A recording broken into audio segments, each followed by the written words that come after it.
시청자 여러분 안녕하십니까? 뉴스플러스 시작합니다. 동대문구가 어린이 놀이시설에 대한 안전점검을 실시합니다. 2024 대구 마라톤 대회가 55개국 마라톤 동호인 등이 참가한 가운데 열렸습니다. 횡성축협 가축 경매시장이 스마트 경매 시스템을 도입했습니다.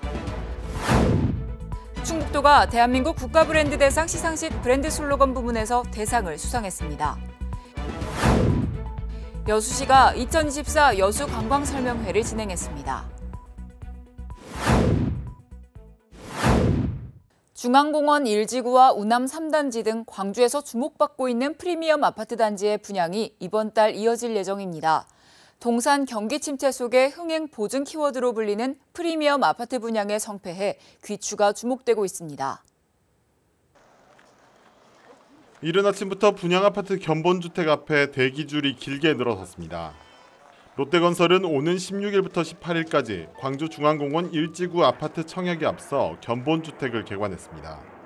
최근 부동산 불경기에 흥행은 어려울 것이라는 전망이 나왔지만 첫날부터 6천여 명 가까운 인파가 몰리는 등 높은 관심이 이어졌습니다. 요즘 부동산 경기가 되게 힘들다고 해서 되게 걱정을 많이 하고 왔는데 막상 와서 보니까 사람들도 많고 안에도 구경하니까 정말 좋은 것 같습니다. 분양시장에서 흥행을 보증하는 대단지와 브랜드를 갖춘 아파트라 지역 부동산 시장에서도 관심이 집중되고 있습니다. 특히 호수공원을 품고 있고 지하철이 곧 연결되는 등 주거 환경이 상대적으로 좋아 젊은 층들에게 인기가 있을 것으로 보입니다. 풍암호수와 각종 산책길, 마을 정원, 아세아 청년 언덕 같은 각종 다양한 공원 시설들이 우리 중앙공원 안에 이제 들어서게 될 것입니다. 이와 함께 3,000세대가 넘는 우남 3단지 재건축 아파트도 이번 달 청약에 나서면서 지역 아파트 분양 시장이 모처럼 활기를 띠고 있습니다. 미분양 세대가 점차 늘어나는 가운데 고급 브랜드 아파트의 잇따른 분양이 침체됐던 시장에 반전을 가져올 수 있을지 주목됩니다. 수도권 소식입니다. 동대문구가 관내 어린이 놀이시설에 대한 안전점검을 실시합니다. 안전점검 대상은 도시공원과 주택단지, 어린이집과 놀이 제공업소 등에 설치된 놀이시설 312개소입니다. 이번 점검은 어린이 놀이시설 안전관리법에 따라 단계별로 추진하며 안전검사와 보험 가입, 안전교육 이수 여부 등 법적 의무 이행 사항과 시설물 관리 실태를 점검합니다. 점검 결과에 따라 즉시 보완 조치하거나 현장 조치가 어려운 사항은 행정지도를 통해 지속적으로 관리할 방침입니다. 구는 아이들과 부모가 놀이터에서 안전하게 봄을 맞이할 수 있도록 점검에 특별히 신경 쓰겠다고 밝혔습니다. 영세하고 노후화된 관내 제조업체의 작업 환경을 개선하기 위해 동대문구가 나섰습니다. 사업 지원 대상은 관내 사업장을 둔 상시 근로자 10인 미만의 의류봉제, 기계금속, 인쇄, 주얼리, 수제화 제조업체입니다. 이번 사업에서는 소화기, 화재 감지기와 같은 안전 필수 설비를 비롯해 냉난방기, 순환식 보일러 등 근로환경 개선과 작업 능률 향상을 위한 총 34개 품목을 지원합니다. 사업에 선정된 업체는 총 비용의 10% 자부담을 제외하고 최대 500만 원까지 지원받게 됩니다. 구는 지하 또는 반지하 작업장으로 환기가 어려워 유해물질에 상시 노출되는 업체, 분진, 조도, 소음, 전기안전 등이 평균 기준 미달인 업체, 현 사업장에서 사업을 오래 운영한 업체 등을 우선 선정할 방침입니다. 선정을 희망하는 업체는 4월 16일까지 동대문구청 경제진흥과에 직접 방문하면 되며 기타 자세한 사항은 동대문구 누리집 구정 소식란을 참고하면 됩니다. 고장난 조명과 콘센트, 혼자 사는 1인 가구에게는 스스로 고치기가 쉽지 않은데요. 이번에 마포구 1인 가구 지원센터에서 셀프 집수리 프로그램을 열어 혼자서도 집을 고칠 수 있는 여러 방법을 알려드립니다. 마포구 1인 가구에 많은 관심 바랍니다. 마포구 1인 가구 지원센터에서 셀프 집수리 프로그램의 참여자를 모집합니다. 프로그램은 4월 12일부터 3주간 매주 금요일 오후 7시부터 9시까지 마포구 가족센터 교육실에서 진행됩니다. 20세 이상 서울시 생활권의 1인 가구 10명을 대상으로 하며 신청 기간은 오는 4월 4일까지입니다. 총 3회기로 이루어진 이번 교육에서는 생활조명 활용법과 기초적인 전기 이론, LED판 교체 방법 등을 배울 수 있습니다.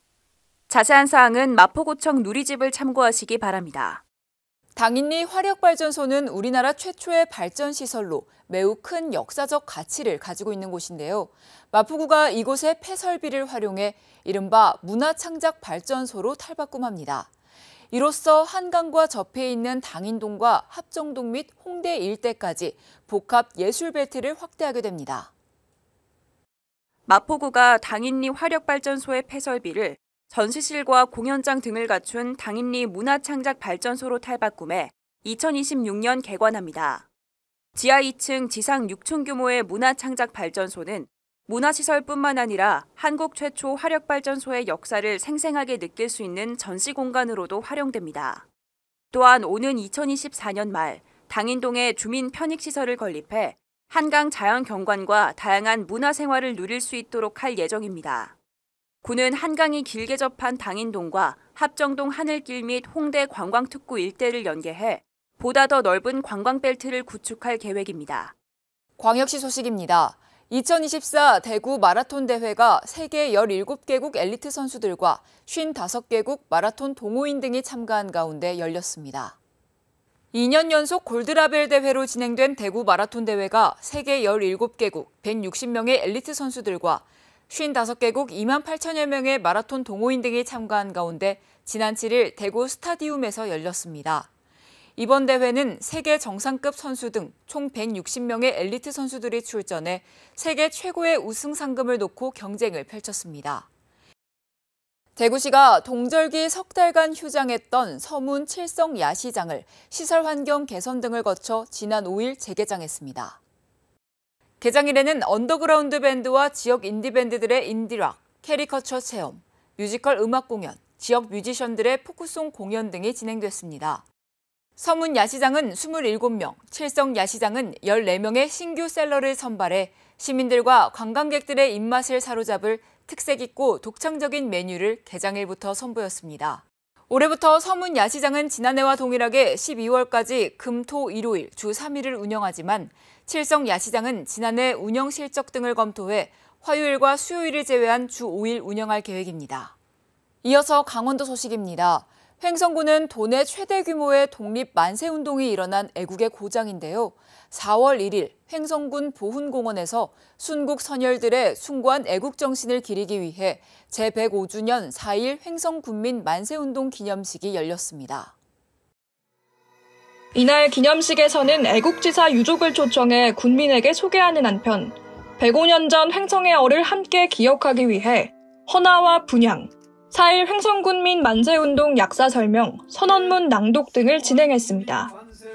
횡성은 도내 최대 규모의 독립 만세운동이 펼쳐진 곳으로 1919년 3월 27일부터 4월 12일까지 만세운동이 이어졌으며 특히 4월 1일과 2일 횡성장터에서 3차에 걸쳐 일어난 만세운동은 도내에서 가장 격렬했던 만세운동으로 기록돼 있습니다. 횡성 서원초 스포츠교육센터 건립 사업이 2024년 교육부 학교 복합시설 1차 공모 사업에 최종 선정됐습니다. 이에 따라 서원초등학교에는 국비 75억 원을 포함한 150억 원의 사업비를 투입해 학생들과 주민이 함께 이용할 수 있는 스포츠 교육센터가 2027년까지 완공됩니다. 센터에는 수영장과 실내 골프시설, 돌봄교실, 인조잔디구장 등 다목적 시설이 들어섭니다. 이번 사업 추진을 위해 지난 2월 강원특별자치도 교육청과 횡성군, 횡성교육지원청 서원초등학교는 실무진이 참석한 가운데 사자 업무 협약을 체결하기도 했습니다. 횡성군은 이번 공모 선정에 따라 지역 소멸 위기를 극복하는 한편 서원 지역 학생과 주민의 일상에 큰 활력을 불어넣을 수 있을 것으로 기대하고 있습니다. 횡성 축협 가축 경매시장이 스마트 경매 시스템을 도입해 새롭게 단장하고 본격 운영에 들어갔습니다. 이번 변화로 기존의 노후화된 계류장 전광판을 철거하고 새롭게 교체해 한우를 구매하고자 하는 농가가 출품호 정보를 정확히 확인할 수 있게 됐으며 대형 전광판을 통해 경매 상황도 살펴볼 수 있습니다. 또한 농협에서 개발한 인터넷 스마트 경매와 연계한 시스템을 활용하면 경매 현장에 방문하지 않고 스마트폰으로 경매에 참여할 수 있습니다. 이에 따라 비대면 가축 시장 운영이 가능해진 만큼 또다시 코로나19 확산과 같은 상황이 발생하더라도 한우 농가의 피해를 최소화해줄 것으로 기대됩니다. 횡성군은 지난 2012년 5,800만 원, 2014년에는 8억 원을 지원해 가축시장 현대화를 지원했고 올해 7,500만 원을 지원해 스마트 경매시장 도입을 뒷받침했습니다. 계속해서 충청도 소식입니다. 충청북도와 세종특별자치시가 출산율 2.0 희망 공동 프로젝트를 포함해 5대 분야 상생 발전을 위한 업무 협약을 체결했습니다. 구체적인 협력 분야는 출산 양육 지원을 통한 저출산 극복, 자원 공유를 통한 우수 문화 관광산업 육성, 충청권 대표 국제행사 공동 홍보 등 성공 개최 지원, 농업 농촌 활성화 및 농산물 교류 지원, 상생 발전 및 지역경제 활성화 등입니다. 이번 협약은 김영환 충북지사가 세종시 특강에서 합계 출산율 1위, 전국에서 가장 젊은 도시 세종과 출생아 수 증가율 1위인 충북이 함께 출산 동맹을 맺자고 제안한 것을 계기로 마련됐습니다. 충청북도의 새 이름, 충북 대한민국 중심에 서다가 제15회 대한민국 국가브랜드 대상 시상식 브랜드 슬로건 부문에서 대상을 수상했습니다. 대한민국 국가브랜드 대상은 종합 호감도를 바탕으로 산출되는 국가브랜드 경쟁력 지수에 따라 국가 자산으로서 가장 가치 있고 경쟁력이 높은 최고의 브랜드에 수여됩니다. 위원회는 도시 브랜드는 지역의 고유한 가치와 비전, 그리고 국민들의 희망과 바람을 담은 커뮤니케이션 활동이라는 점에서 충북의 브랜드 슬로건이 국민들과의 적극적인 소통을 통해 탄생한 점을 높이 평가했습니다. 지방 소멸 및 지역대학 위기 등의 돌파구를 마련하기 위해 추진 중인 충북형 K-유학생 제도가 충북도 중심 유학생 유치 거버넌스 구축을 시작했습니다. 충북도는 성장 잠재력이 가장 크고 우수 인력이 풍부하며 이머징 마켓으로 급부상하고 있는 인도와 영상회의를 개최해 충북형 K-유학생 제도, 충북대 지크루트 사업에 대한 사업 홍보 및 질의응답 시간을 가지며 의견을 교류했습니다. 또한 인도 최상위권 세계대학의 학생과 충북대 지크루트 사업 연계를 추진하기 위해 진행됐습니다. 특히 도내대학과 함께 유학생 유치를 위해 충북도는 다양한 네트워크를 적극 활용해 도내 대학들이 필요로 하는 우수 인재를 발굴하고 도내 대학은 우수 인재들을 실질적으로 유치하기 위한 프로젝트를 진행했습니다. 지역 내 각 기관 간 역할 배분으로 한마음 한뜻으로 힘을 합쳤다는 데에 큰 의의를 두고 있습니다. 보령시가 한국농어촌공사 등과 함께 태양광 집적화단지를 조성하기 위해 업무 협약을 맺었습니다. 공공주도 태양광 집적화단지 조성 업무 협약식이 개최됐습니다. 한국농어촌공사와 함께한 이번 협약은 보령시의 행정 절차 및 인허가 지원, 한국농어촌공사의 부지 제공 등 태양광 집적화단지 조성을 위한 협업 내용이 포함됐습니다. 만세보령 농업대학 입학식이 보령시 농업기술센터 농업교육관에서 열렸습니다. 2024 만세보령 농업대학 입학식을 개최했습니다. 이날 입학한 학생들은 총 72명으로 친환경농학과 49명, 미래농업과 23명으로 구성돼 3월 28일부터 11월 20일까지 23회의 강좌, 100시간의 교육을 이수할 예정입니다. 이어서 경상도 소식입니다. 이철우 경북도지사가 스리랑카 국무총리와 양국 간 새마을운동 등 다양한 상호협력 방안에 대해 논의했습니다. 스리랑카 국무총리가 지난 3일 경상북도를 방문해 경북도지사와 양국 간 새마을운동 사업 추진 방향 등 상호협력 방안을 논의했습니다. 스리랑카 국무총리는 이날 경상북도 새마을운동을 극찬하며 새마을운동을 스리랑카 사회와 경제발전 모델로 삼아 자국에 실시할 것을 시사했습니다. 디네시 스리랑카 국무총리는 스리랑카 곳곳에 새마을운동 정신이 보급될 수 있도록 모든 조치를 다할 것이라고 강조했습니다. 포항시가 지역 창업기업인 미드바르를 방문해 기업하기 좋은 환경을 조성하기 위한 방안을 모색했습니다. 25일 포항시는 CES 2024에서 최고 혁신상을 수상한 지역 창업기업인 주식회사 미드바르를 방문했습니다. 미드바르는 공기주입식 스마트팜 모듈 에어팜과 안개 분사로 양분과 수분을 공급해 물 사용량을 줄이는 에어로포닉스를 접목한 기술로 식량 안보 문제의 솔루션을 제시해 세계의 주목을 받았습니다. 시는 지역 기업의 경쟁력을 세계에 알리고 기업하기 좋은 환경을 조성하는 데 행정력을 집중할 계획입니다. 포항시가 어촌 신활력 증진 사업을 위한 중간보고회를 개최했습니다.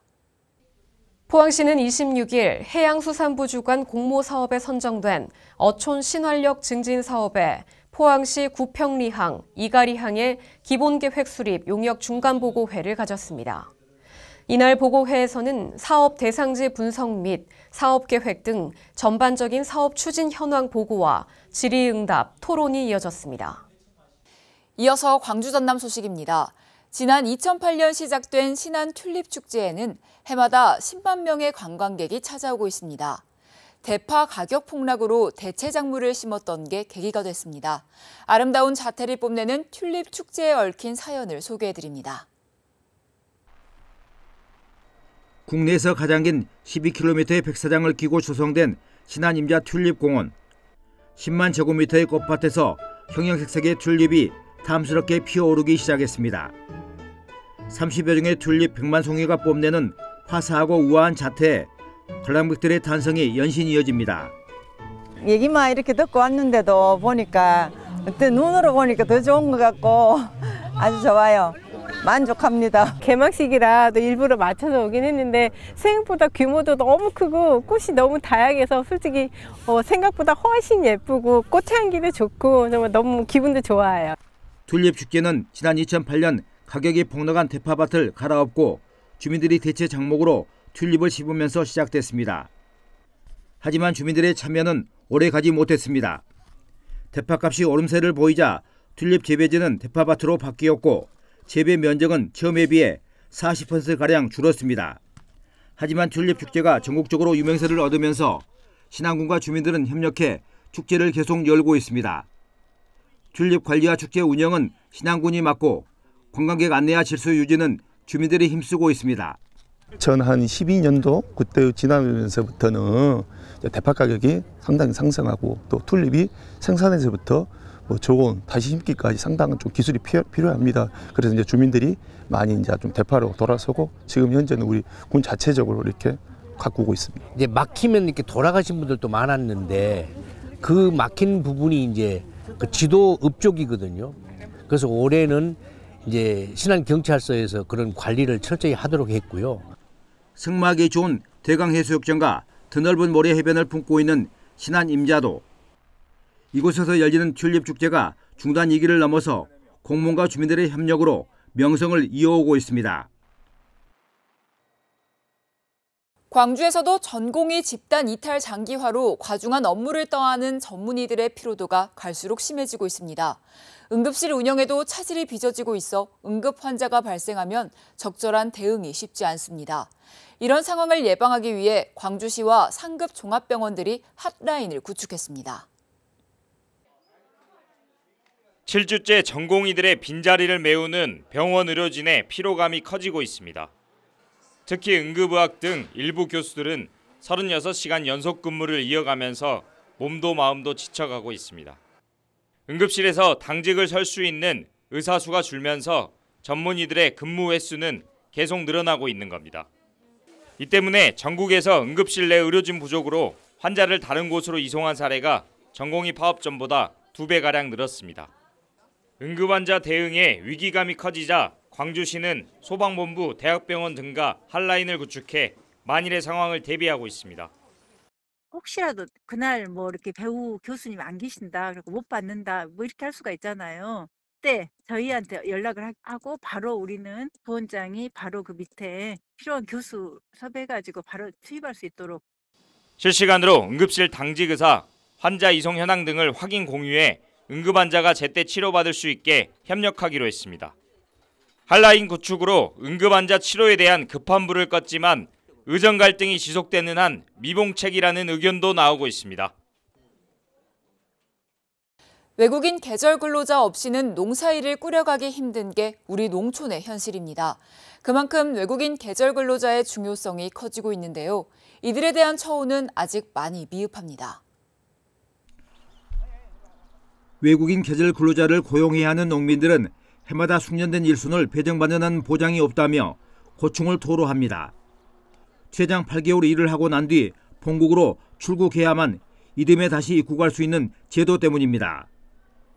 기본 고용 기간이 3년인 E9 비자와 같은 형태로 제도를 개선해야 한다는 목소리가 나오는 이유입니다. 우리 근로자들이 저렇게 일을 배우고 열심히 배웠는데 5개월, 8개월 하고 가버리는 거예요.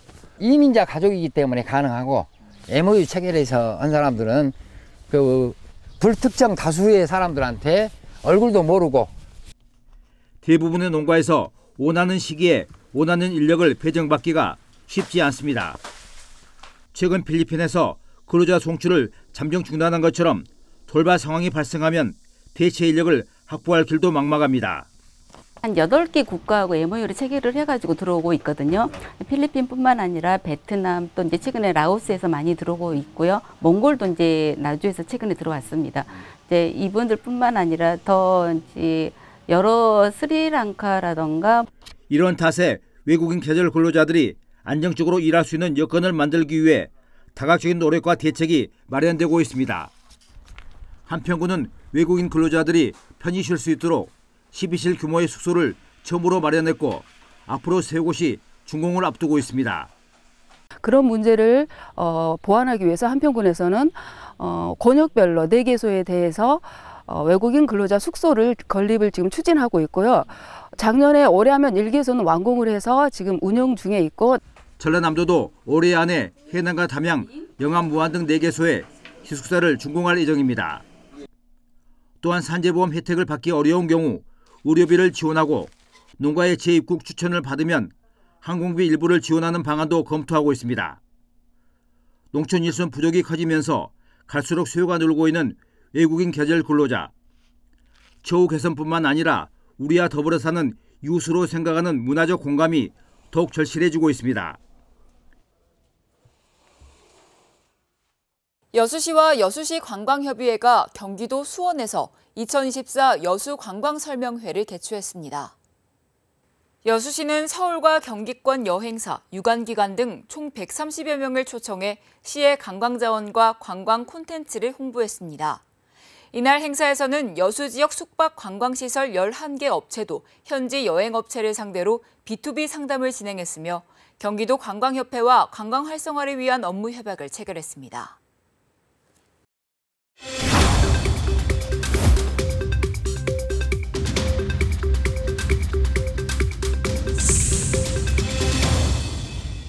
한 주간의 행사 소식을 전해드리는 클릭 행사톡톡 시간입니다. 2024 한국 선비문화축제가 영주시 선비촌 일원에서 열립니다. 2024 영주 한국 선비문화축제가 신바람난 선비의 화려한 외출이란 주제로 5월 4일부터 6일까지 진행됩니다. 올해 축제는 시민과 관광객이 신바람난 선비와 함께 행사를 즐길 수 있도록 축제장을 확대했으며 다양한 관객 참여 프로그램도 마련됐습니다. 선비 문화의 숨결이 살아 숨쉬는 선비의 고장 영주에서 선비의 생활상과 풍류를 느껴보시기 바랍니다.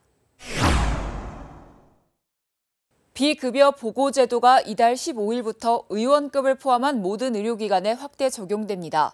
이 제도는 의료기관이 건강보험 비급여 진료비용과 진료 내역 등을 보건당국에 의무적으로 보고하도록 한 제도인데요. 급여 현황을 파악해 국민이 합리적으로 의료 서비스를 이용하는 데 필요한 정보를 제공하는 것이 목적으로 시행됩니다. 향후 비급여 가격 정보뿐만 아니라 질환별 총 진료비 등까지 함께 공개할 예정이니까요. 참고하시기 바랍니다. 뉴스 마칩니다. 시청해주신 여러분 고맙습니다.